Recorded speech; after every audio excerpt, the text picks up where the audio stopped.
जी नमस्कार। Narayan sir 2 channel पर आपका स्वागत है।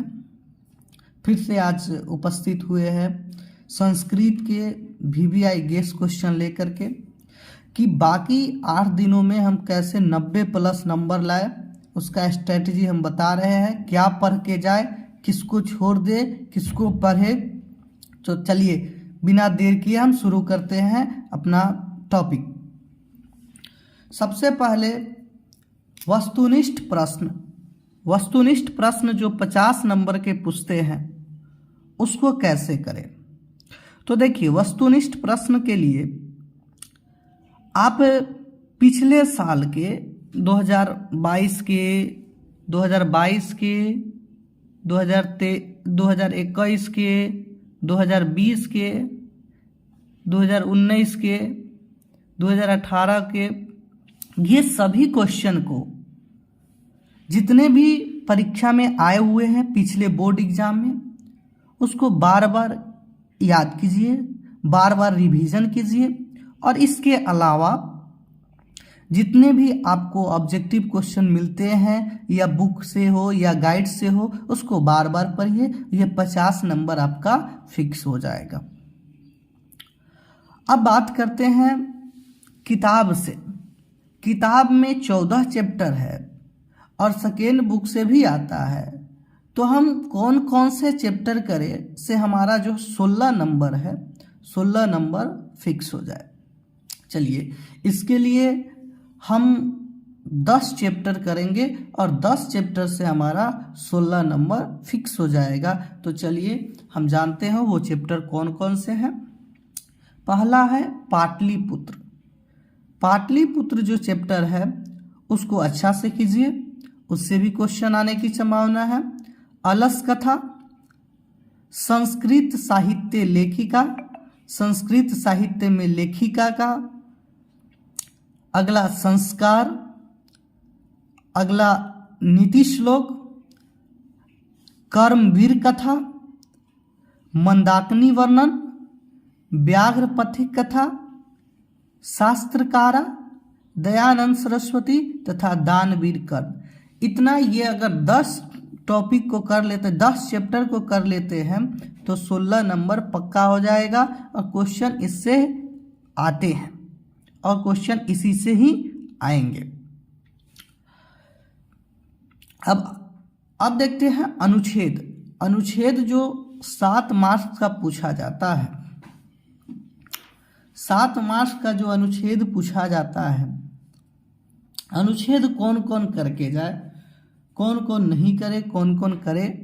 तो देखिए, अनुच्छेद में जो है अस्माकम देश या भारतवर्ष, गंगा नदी, हिमालय, अनुशासन, होली, वसंत ऋतु या वर्षा ऋतु, अस्माकम प्रिय कवि या नेता या शिक्षक, और अस्माकम विद्यालय। आप इतना करके जाएंगे तो परीक्षा में अनुच्छेद जो है 7 नंबर का हो जाएगा और आप 7 नंबर लिख सकते हैं। 7 नंबर कंफर्म हो जाएगा। तो अनुच्छेद के लिए कोई टेंशन नहीं करना। बाकी जो अनुच्छेद, इस अनुच्छेद को हम इसी चैनल पर नारायण सर 2 पर इसी अनुच्छेद को हम सब अनुच्छेद को करा देंगे। इसलिए चैनल को सब्सक्राइब कर लीजिएगा, वीडियो को लाइक कीजिएगा और शेयर भी कीजिएगा। ज्ञान बांटने से बढ़ती है।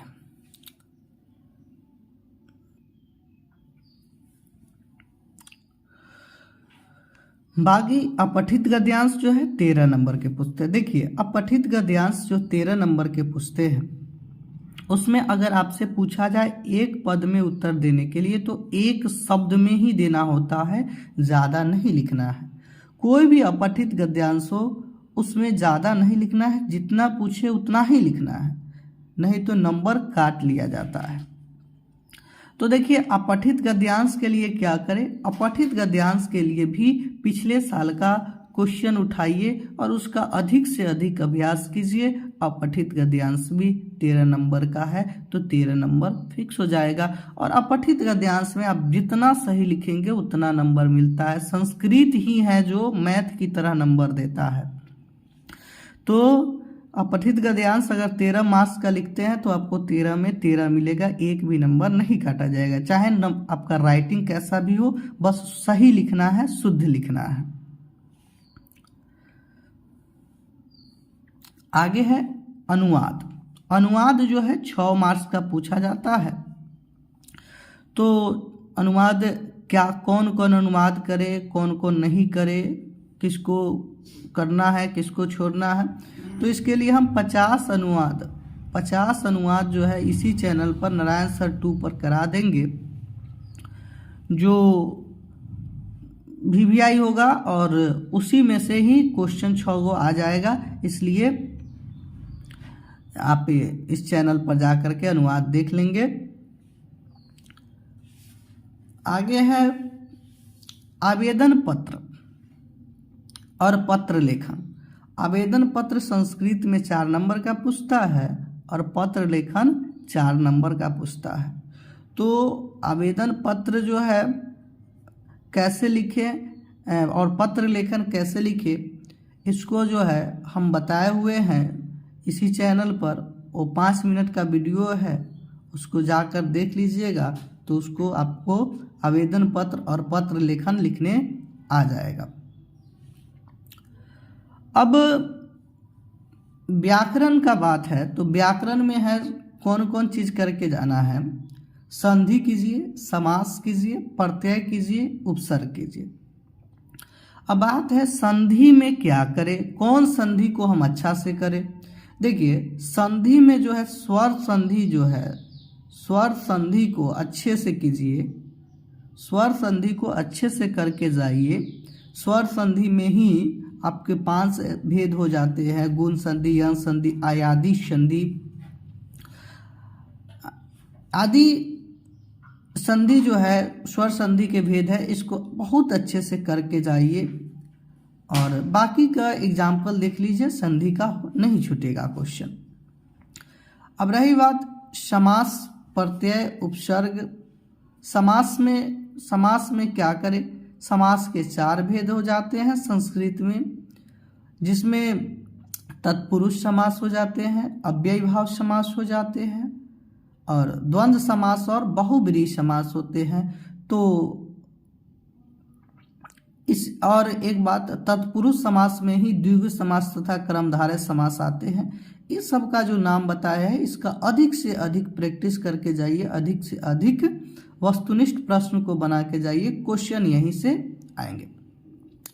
रही बात प्रत्यय की, प्रत्यय का भी अच्छा से रिवीजन कर लीजिए। उपसर्ग भी क्वेश्चन में पूछा जाता है। शब्दरूप कौन करके जाए।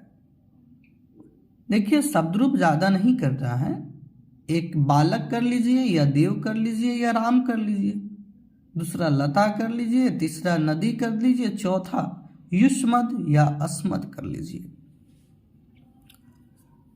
धातु रूप में 5 लकार होते हैं, यहां से भी क्वेश्चन आते हैं। लट लकार का मतलब वर्तमान काल, रिट लकार का मतलब भविष्यत काल, लंग लकार का मतलब भूतकाल, लोट लकार का मतलब अनुज्ञा, विधिलिंग का मतलब चाहिए के अर्थ में होता है। तो एक पठ कर लीजिए, बाकी सब इसी से हो जाएगा, ज्यादा कुछ करने की जरूरत नहीं है। और इसके करने के साथ साथ समय का मैनेजमेंट भी कीजिए। बहुत होता क्या है, बहुत बच्चे तैयारी सब रहती है, लिख नहीं पाते। इसके लिए आप क्या कीजिए, वस्तुनिष्ठ प्रश्न है 1 घंटा में बनाने का प्रयास कीजिए। 50 क्वेश्चन 1 घंटा में बना लीजिए। बाकी के जो समय बच जाते हैं 2 घंटा, वो 2 घंटा अपने टॉपिक पर दीजिए। 2 घंटा 50 नंबर जो लिखित है प्रश्न, लिखने वाले प्रश्न है, उस पर दीजिए। तो ये 3 घंटा का है। बाकी 15 मिनट तो आपका कैसे बीत जाएगा, इसका कोई ठीक नहीं रहता है। अधिक से अधिक अभ्यास कीजिए। अगर आप इतना कर लीजिएगा तो निश्चित ही 90+ नंबर आएगा। साफ लिखेंगे, शुद्ध लिखेंगे। राइटिंग जैसा भी हो, राइटिंग नहीं सुधर सकता है, लेकिन साफ लिखने का प्रयास करेंगे। पर्याप्त गैप देकर लिखेंगे, जैसे इस तरह लिखा हुआ, पर्याप्त गैप देकर लिखने का प्रयास करेंगे। नंबर भरपूर आएंगे। और